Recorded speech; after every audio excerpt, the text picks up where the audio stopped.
Hey, I'm Vamsi and you're watching Player's Narrative. So Returnal is the latest AAA blockbuster from PlayStation Studios made by developer Housemarque, who previously made indie arcade shooters like Nex Machina and Resogun. Returnal feels like a blend of Metroid Prime meets Prometheus, meaning it's about a female deep space scout who's stuck in a mysterious ancient ruins on an alien planet. But it's also tough as nails, like a Souls game with 3-phase boss fights and permadeath. It's not your run-of-the-mill third-person walkie-talkie cinematic exclusive that you'd normally expect from PlayStation. It's a roguelike with bullet hell shooter elements as seen in Binding of Isaac or Enter the Gungeon, but with big budget production values and photorealistic environments, which is a fresh take, and that is really fascinating. So in this video, I want to explore what Xbox and Sony too can learn from Returnal's creative choices that made it a resounding success in everyone's books. Well, maybe not every single person. Xbox in the past decade have been making games like Gears 5, Halo 5, Forza Horizon 4, Quantum Break, and then there's exceptions like the run and gun game Cuphead, and then the silky smooth arcade shooter Sunset Overdrive. Most of the exclusives were really just sequels with some quality of life improvements to their predecessors, be it improved visuals or tighter controls. Sony on the other hand made games like The Last of Us, Uncharted 4, Spider-Man, God of War, Days Gone, and more recently Ghost of Tsushima, most of which are cinematic third-person shooter action games with tons of linear restrictive walking sections. And then there's games like The Last Guardian and Death Stranding, both of which have unconventional ideas for a AAA blockbuster game. Returnal brings some new ideas to the exclusives race, which Xbox can take a few notes from, the first of which is to innovate beyond what's possible. Most of the new IPs or sequels produced from Xbox games, or even Sony, have the same formula for the most part. Returnal, by its raison d'etre, proves that when you innovate by taking a small indie genre like a roguelike and then looking at it through AAA lens, makes the design process more rich and deliberate.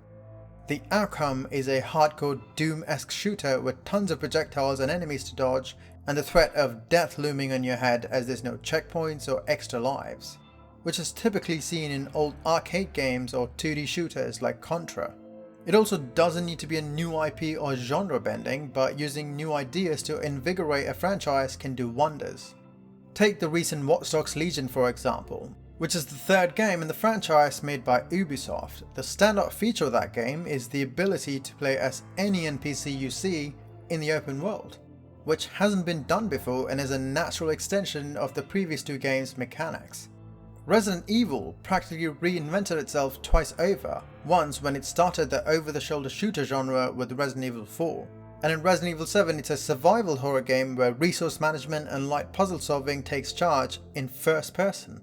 Lateral thinking while designing a game can lead to a fresh and innovative idea that can be just as riveting as an original IP.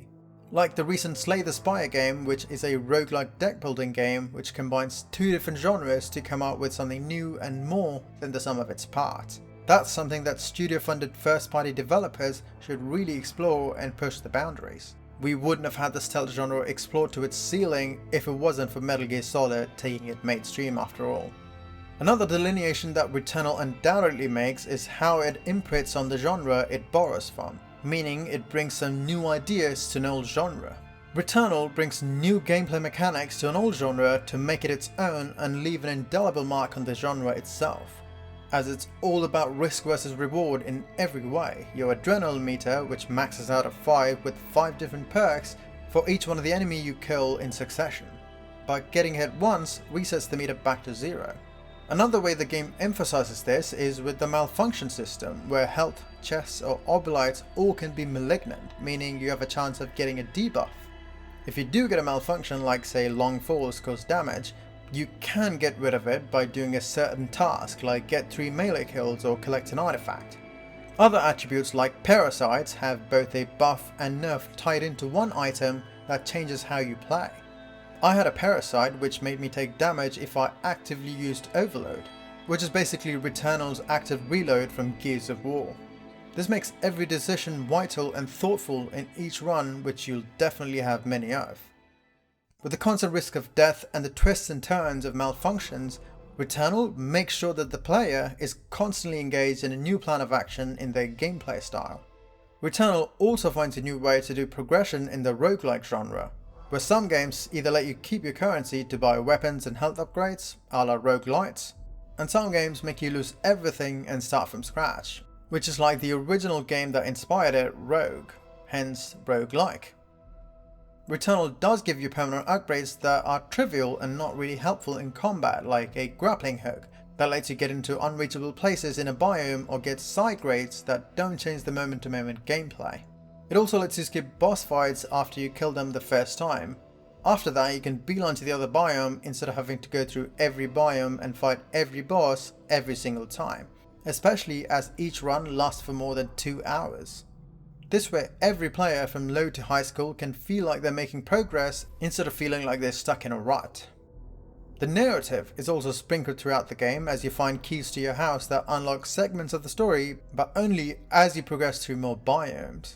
It takes an uninterrupted approach to cutscenes, environmental storytelling, audio logs, which trigger only if you choose to engage them.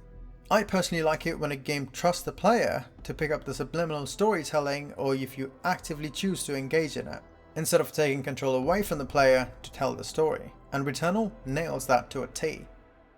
The game is not without its flaws, of course. Most runs take way too long to get to a new biome, and scouring every room for items and weapons can easily make you overpowered, making some of the bosses as pushovers. There's no sense of urgency to explore and get out quickly like Celine wants to in the game, which is absent in the gameplay. That's a shame. So Returnal takes bullet hell shooting and injects that into a third-person roguelike with tough as nails bosses that can kill you in seconds.